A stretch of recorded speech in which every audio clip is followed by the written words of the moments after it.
left, right, left, left, left. My name's Frank Gann.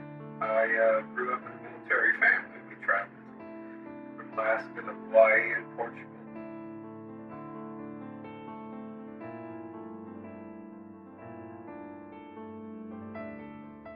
The Marines, the Navy, the Air Force, the Army, and the Coast Guard. Men and women who have sacrificed so much and have gotten so little in return. When I first started this documentary, my ultimate goal was to talk to veterans about benefits that they had not been receiving. But whether it was due to government conspiracies, not wanting to relive the hell they've been through, or not understand what the documentary was truly about. But whatever the case was, after months of searching, I could not find one that wanted to tell their story. I had almost given up hope until I came across one man, a man that not only was willing and wanting to tell his story, but needed to tell his story. A story, if I had not heard from his own lips, I would not have believed. Frank Gann, he's just a man that wants to live life. But because of things he's been through and the help he's not getting, he can't live it the way he wants. Frank's just a man that he wants his story out there. And me, I'm a man that thinks his story needs to be out there. But I'm not the one that's going to tell it. To honor and respect the man, I think we should let him tell it. The Frank Gann story. What's your name and give us a little information about yourself? Okay. My name's Frank Gann. I grew up in a military family. We traveled from Alaska to Hawaii and Portugal, all over the place. I was raised basically to go in the service with, like my father and my brothers and the rest of my family were all related in some way with military service. But my growing up was kind of different. I enjoyed it as a military brat. And I had certain expectations about the military and what it was going to be for me in the future. We had a great family life. The Air Force was a great way to grow up. But that's kind of where I got started. I ended up being a musician when I decided to go in the Army because it wouldn't make no money. Frank seems like a fun, nice guy. But there's a lot more heaviness to this story. To be fair to him, we need to start at the beginning. Well, it started out, being a musician, I didn't know what I wanted to do, so they offered me a chance to drive yachts in Bremerhaven, Germany. So I thought, well, that'd be cool, and embassy service and all that stuff, Got there and all the boats were dry docked. There wasn't any work to do, so they put me in transportation. Now that meant the 106 trucking company, and of course I wasn't licensed to drive a truck, so I changed semi-tires for a long time. And that was my first portion of the service. It messed up my wrist. There's more to all that, but I re-enlisted as a veterinarian technician, thinking, I'm going to go to a clinic somewhere, or I'm going to have a dog in Vietnam, or, I got sent to Walter Reed for training. It all changed from there for me. Walter Reed, founded in 1909, it has had its own shadowy past, but we're not here to talk about that. We're here to talk about Frank and his story. How long were you in service? About 6.5 years total. What kind of places did you go see? Well, I was stationed in Rüsselsheim, Germany to start with, and from there I would go to Portugal and other places on my time off. Or, I got an opportunity to travel above and beyond what my family had done. So for me, it was a lot of fun, and I enjoyed it. And my expectations was that was going to be my lifetime career. That I was, raised to be that way, and I was definitely in that mood. Yeah. So, but I enjoyed going all over the place. Mr. Gann has done like many others and followed in the footsteps of his family by joining the armed services. He's got to travel the world and see things that most of us will never get to see, and some things we may never want to see. But I get ahead of myself. Just in my short time that I got to spend with Frank, I came to learn that he is a genuine, down-to-earth man, a man that cares very much for his family and friends, and just loves life in particular. I could talk about how great of a man Frank is, but that's not why we're here. We're here to listen to him speak about his hardships and why he's had to endure these hardships. So I guess the only thing left for me to do is to start asking the more hardcore questions and let him tell the story that's long needed to be told. What changed? Well, geez, that gets into a story.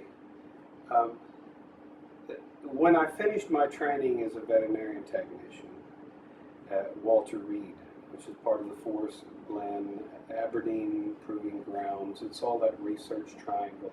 They sent me to a place called Fort Detrick in Frederick, Maryland, to an organization called USAMRIID. It stands for the United States Army Research Institute of Infectious Diseases.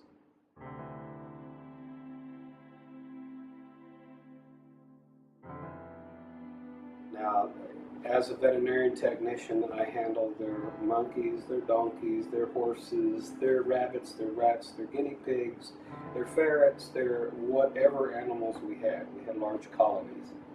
And everything went fine for a long time. It was near the end of my service tenure when something happened with the natural wildlife kill-off on that base, and that base is very sensitive. Aberdeen was in trouble for misusing beagles, clipping their vocal cords in research facilities. There were some other things that went on, and I ended up, I guess you might say, to get rid of me.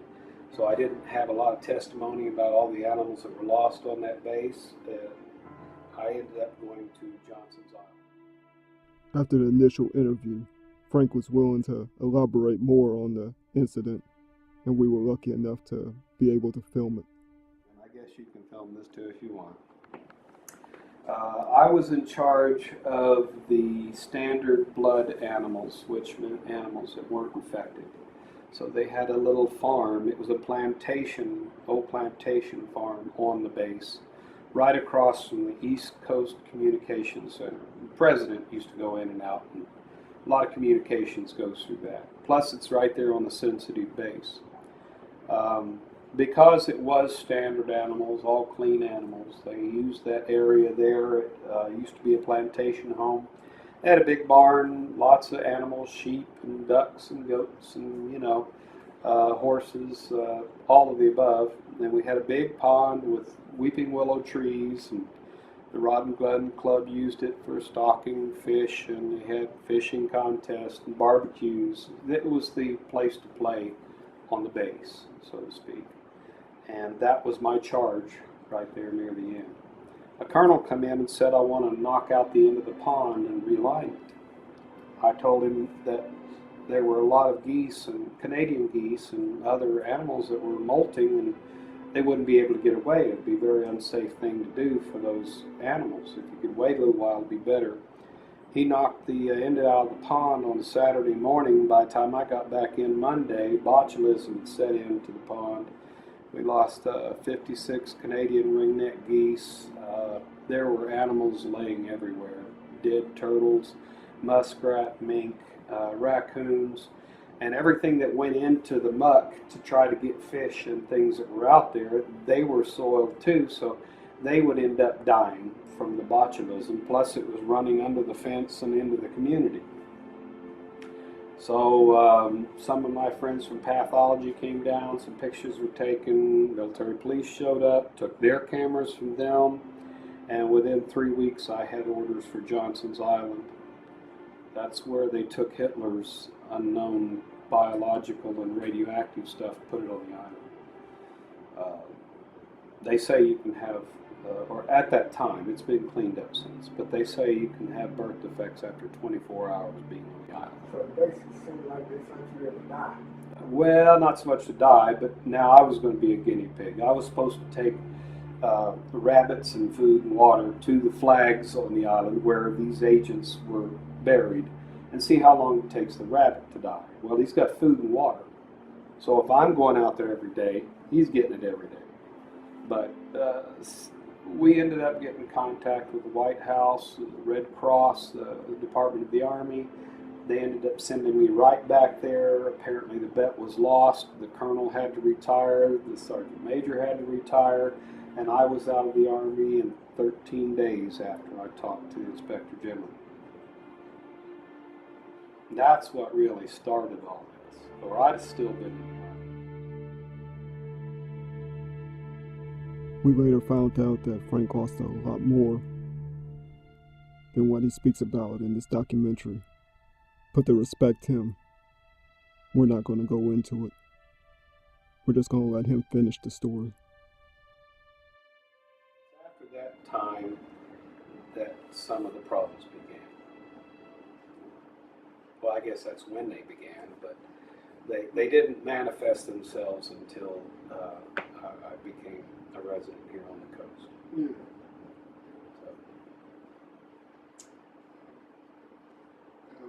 Would you like to elaborate on some of that stuff, or? Well, I can to an extent. I'm a little leery. Mine's a little different. If I'd shot myself in the foot, it would have been all different. They'd have actually covered me for things. But I was involved in a situation. One of Fort Detrick's main goals is research for the soldier. If you take a soldier and you run him out to every country in the world and putting under every environment he has to go to, you have to consider what diseases he confronts. And what the study I was involved in, it was a research project to find out what happens to that soldier when they've been injected with pretty much everything, that they might have to come involved with, and what's the overall lifespan problems with that. So I was injected with several biological agents, experimental agents. Yeah, these products were approved by the Department of the Army Investigational Drug Review Board, but not approved by the Commissioner for Food and Drugs. In other words, it's an experimental product. And it states so in some of these, and as you can see it says, consent to inoculation with experimental biological products. And in that list is Venezuelan equine encephalomyelitis, a live vaccine, live tularemia vaccine, anthrax vaccine, botulism toxoid, tularemia again, another one, Swift Valley fever, Q fever, eastern equine encephalitis, and western equine encephalitis. There was also, and here's some of the inoculation periods, times. There was also yellow fever that was involved in that, and there's a rabies vaccine involved in that as well. So all these records are here, plus we have all the blood records, where after you inoculated and the inoculation, the actual batch numbers of what they used, I have all that and how it proceeded in my bloodstream. So if you take my blood right now, I have the blood titers for these items.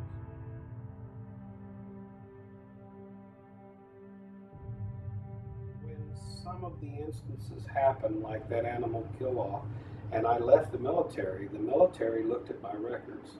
And between my overexposure to radiation, animal bites, from infected animals. They claimed none of them were, but there were so many. And then accidental stickings with needles and, with some of the agents we use, the sputum, the other stuff that you get when you're dissecting animals. And I did quite a bit of that with the monkeys.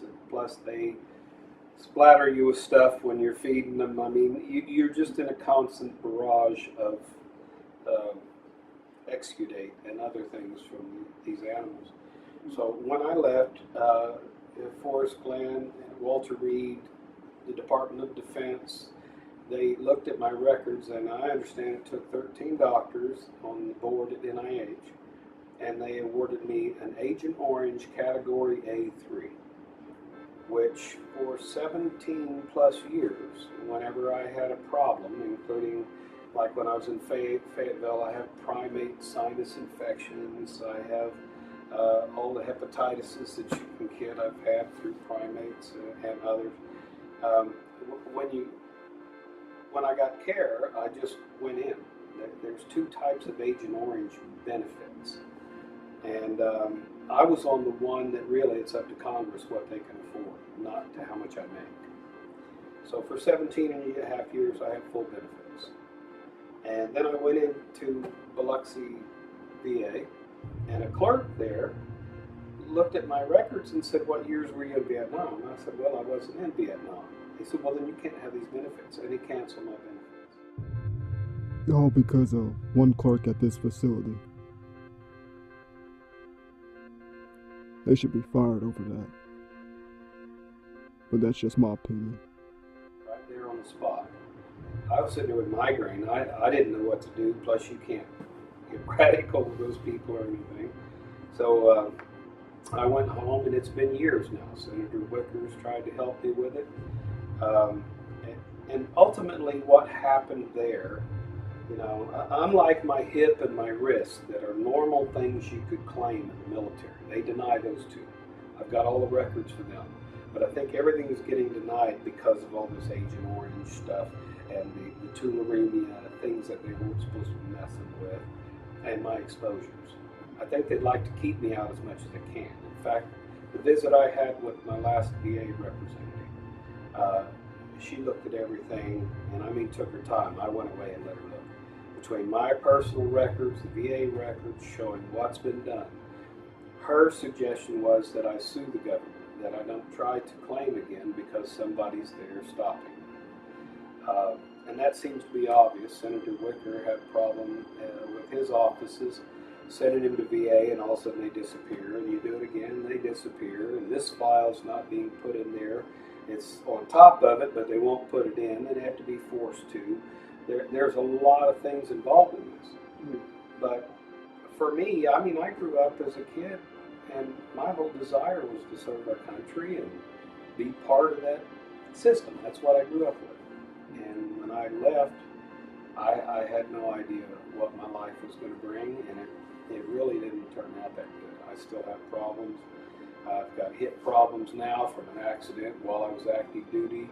They would tell me I didn't sign the right form or something. I don't know. I'm fixing to have it replaced on the 14th. I caught up with Frank after his surgery and was willing to talk to me a little bit more about his situation. This is what he had to say.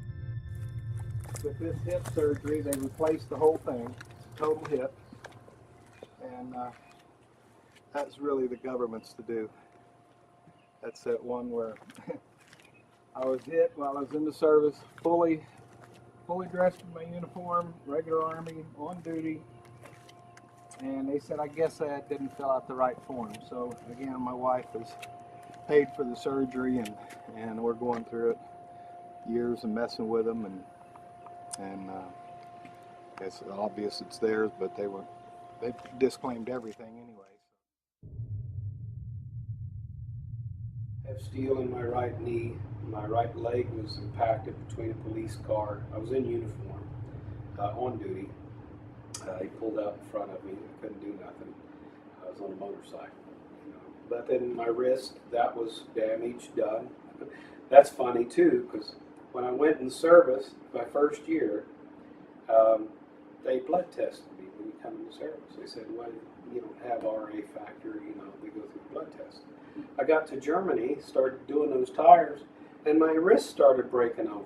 It was destroying my wrist. So went to the clinic, and a exchange doctor with the military saw me. And he claimed I had rheumatoid arthritis. Never took any blood tests, but that's what he claimed. And I'm still fighting that. Pensacola did testing. Their doctors, their proven doctors, came back and said, no, that was a misdiagnosis. He should be covered for his carpal tunnel.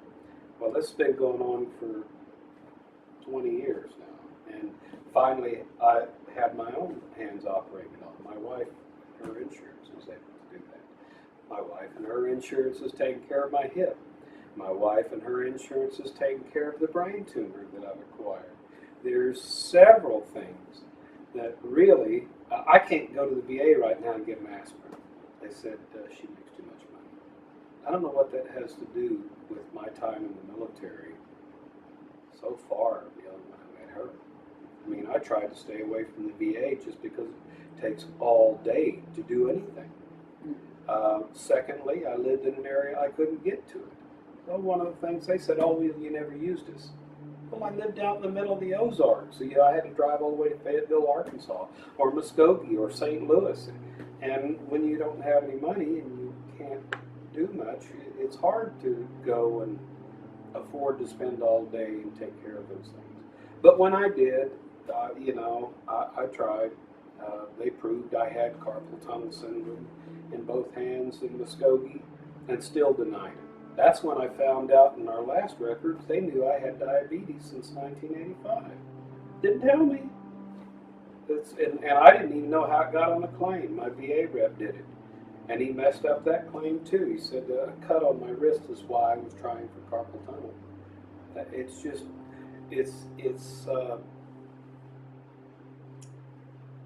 several people that I know of who have veterans in their family. To be able to get the services needed from the VA, their spouse usually has to quit work and devote almost full time. The efforts that you have to put forward are ludicrous. And it's part of their efforts to reduce patient care. The more problem it is for you, the less you'll come. Which means their prices, their costs go down because they're not having to service as many people. There'll be a lot of people out there that don't go because of the issues they get. And with myself being registered Agent Orange, I'll show you all the documents of the injections. I have the lot numbers, batch numbers of the experimental product, who made them, how much I was given. I can go all the way down through it. I have all the records. I didn't lose anything. But it seems like as soon as you start in that direction, I call them veterans adversary. That's all I can say about it. They really don't try to help you. It seems that the people there's some of them that really want to try to help you, but they don't want to go past their pay grade. In other words, they don't want to go across the hall and do something extra for you, typically, because they're getting their paycheck, they're going home. They're bureaucratic, just like the rest of the government. And unfortunately, the Veterans Administration doesn't have a way to fix something that's gone wrong. In this case, they don't know what a Category A3 is. After a quick web search, it becomes very clear that they don't want anyone to know what Category A3 is. Why? I do not know. But I do know that it does exist. For I have read the documents that Frank has, and it is very much real. And I'll let you take pictures of my materials and the cards and the issue dates and all, and the Department of Defense won't tell them what a Category A3 is. So they can't service me. I should have an automatic 30% disability for diabetes. I now have diabetes. Never had that before. But that's all part of the Agent Orange. So I'm not getting care for that either. Now, how can I be registered Agent Orange? Well, like when I got out, I'm basically a dumb kid. I get out of the service, they issue me an Agent Orange Category A3. Their doctors at the NIH and the Department of Defense decided this was what he needs to be on. So since I've spoken to the Army at Fort Detrick, they're furious, but they don't have any controls over the VA. VA doesn't know what it is, so they won't accept it. So that one clerk is what started. Here's the kicker to that. There's Agent Orange briefs. And if you look them up, that's created by the VA. Agent Orange B-2 states on the second page that when they created the new rules of 1996, I believe it was, that if you were on Agent Orange care, otherwise designated Agent Orange, and there's a lot of designations here because Canada's Mounted Patrol has been on Agent Orange because we use it on our borders. It's overseas, it's in islands and different places where we've used this prior to Vietnam. So they said, all right, if you were on it up until that time, your benefits are the same. From there on, you had to be boots on ground in Vietnam. Well, all of my stuff happened prior to that. This clerk didn't know it. He didn't know it, their own briefs. So when he canceled my benefits, it states, I'll give you those papers too. It states clearly I was supposed to be left alone, but I wasn't. Once he canceled them, I can't get it fixed. And after reading those documents, I can't see how anyone would think that Frank or anyone else doesn't deserve those benefits. What they call an impression is something they found wrong. And it starts off with the diabetes 2 and the pituitary adenoma. There's a list of them, goes down through here. End result, there's 45 items on the list, and VA denied every one of them. Oh, and that includes my hips, my knees, my wrists, everything. Doesn't include the Agent Orange and the injections. I'll get those for you, but here's the documentation for that. They're the progress notes from the Pensacola Naval Air Station. And they describe in the beginning of them my association with the animals, the exposures, the injections, and some other things. So my diabetes is going. Everything else involved in, I have arthritic conditions, I have other conditions, I think possibly even some memory and mental conditions at this point. And I'm blessed with a wonderful wife who helps me, but the government's not helping me. They are, and there's a lot of people furious over it, but you can't fix it. They don't have a way to fix it. Congress has to fix it, I guess. I don't know. But I've dealt with it for so many years. I'm ready to let people know. They do still experiment on their soldiers. I volunteered for that. I had a colonel on my back saying, you ever want to get promoted? You're supposed to be a long-term guy. Your brother spent 3 tours in Vietnam. You're sitting here in a research facility. So yeah, I volunteered. I figured generally we did a good job and we made good vaccines and it was safe enough. But the study was lifelong and I'm having issues. And even my common things like my hip, my wrists and other things, they denied everything. Now, I don't know anybody else that's been in service 6+ years and has all the documentation for their exposures and animal bites and accidents, but I cannot get an aspirin. I was told last time I was at the VA I had no business there. No business being there. After all he's been through. But sadly, There are many others that are in the same boat as him, going to their graves without ever seeing a single penny of benefits that they deserve. So I love my country, and I watched my father, 28 years in the Air Force, in the last few years, just struggled and fought for his benefits. And they fought him all the way. My brother, he was shot down 3 times. He was exposed. He spent time in the Marines, and he's one of those that don't have no problems. They don't have a problem caring for him at all. But it's the other people, some of the black sheep, that they want to shed. You know, and I feel like I'm one.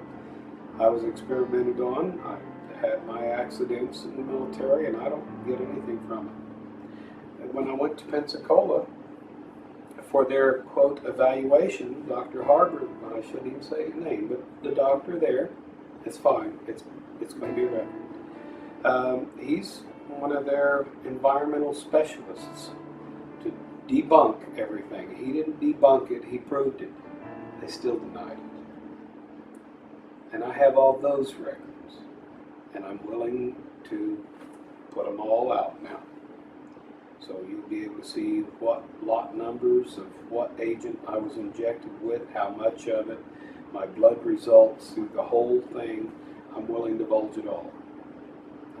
The government hadn't helped me, and I spent years trying to go through Senator Wicker's office and others to keep this out of the public eye, but if they're still not willing to work with me, even as a research subject, I have certain rights, and I'm getting nothing. So my wife kind of supports me. We try to keep our studio up and going and growing, so maybe I'll have something when I get older. But as I'm getting older, it's painful. And I don't know how to fix it. They won't. And they won't help me either. Like I said, you don't have any business back here. That's nice to hear from the VA. We got 2 of them. And I know some other people. I mean, I look out there and I have a friend who didn't even spend 2 years and he's completely covered because he's broke. Well, I'm pretty much broke too, but my wife's not. But she wasn't around. She didn't commit to doing any of this. She didn't commit to any of it. You know, she met me when I was having problems. Fort Detrick sent me my stuff to help me. Stuff they shouldn't have sent anybody. But they sent it because they couldn't believe VA dropped my coverage. But there you are. And VA don't respond to you. Trust me. They don't. But life's good. Yeah, it'll make it. I went, you know, I'm 62 years old. I went from growing up having the Donna Reed vision of the American family and the military and all of that, and what you get when you work with them, and what you get when you work with them is not what they tell you. It's like that first date in a bar, and you wake up the next morning and go, oh my God, let me cut my arm off. But you can't. You're in the military.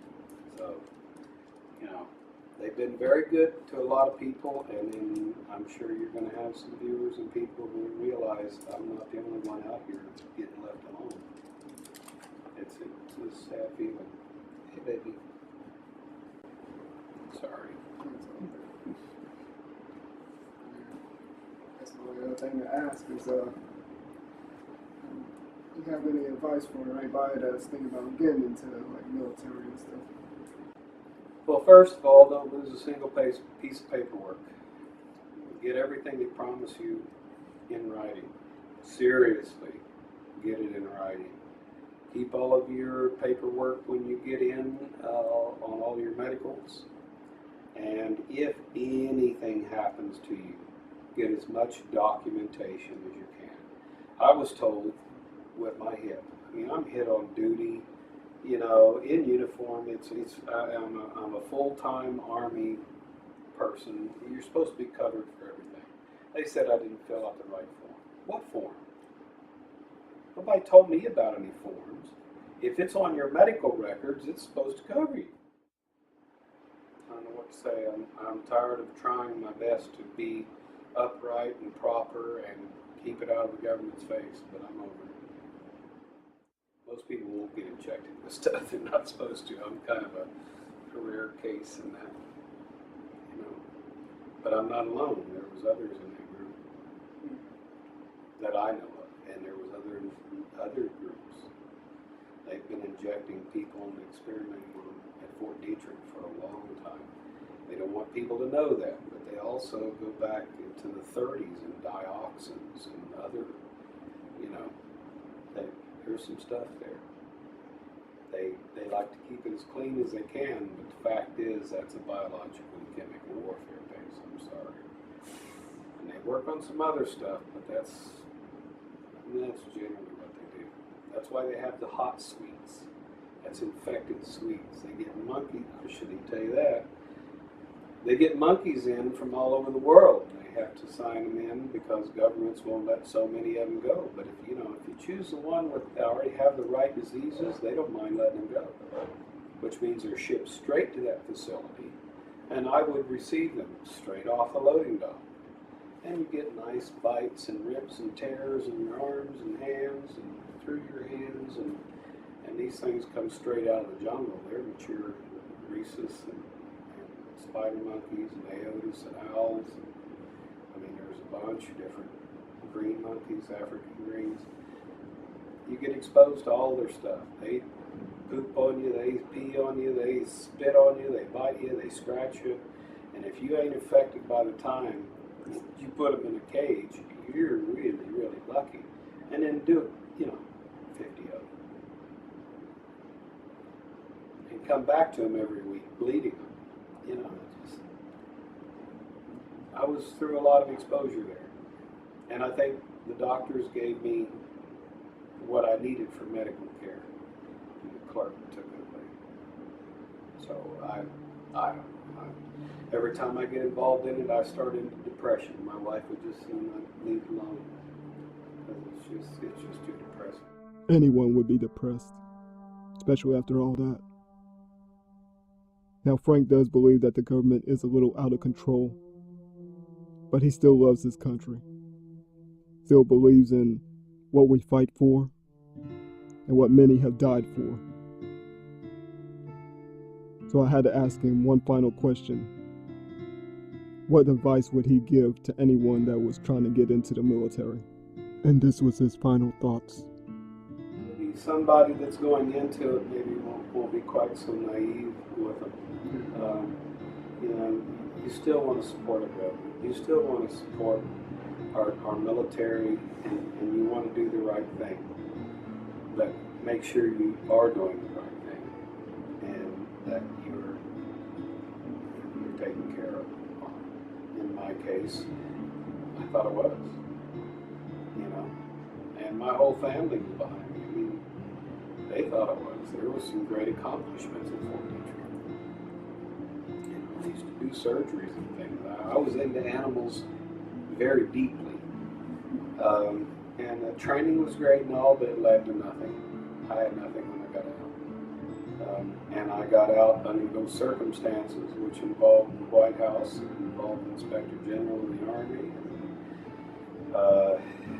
It was a mess. And I have all that documentation. So I think that's where they're having their problems, is they can't get rid of my documentation. They just keep denying everything they can. So.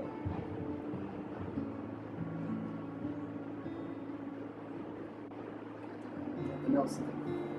And you pretty much covered most of it. Well, you asked me what I had a problem with the government with, and that's it. I believe in paying taxes. I believe in serving your country.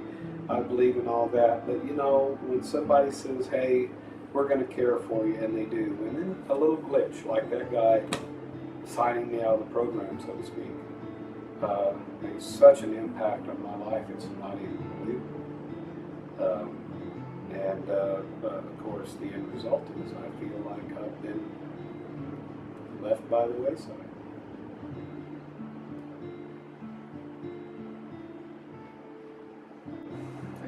for telling us your story, and You know, it's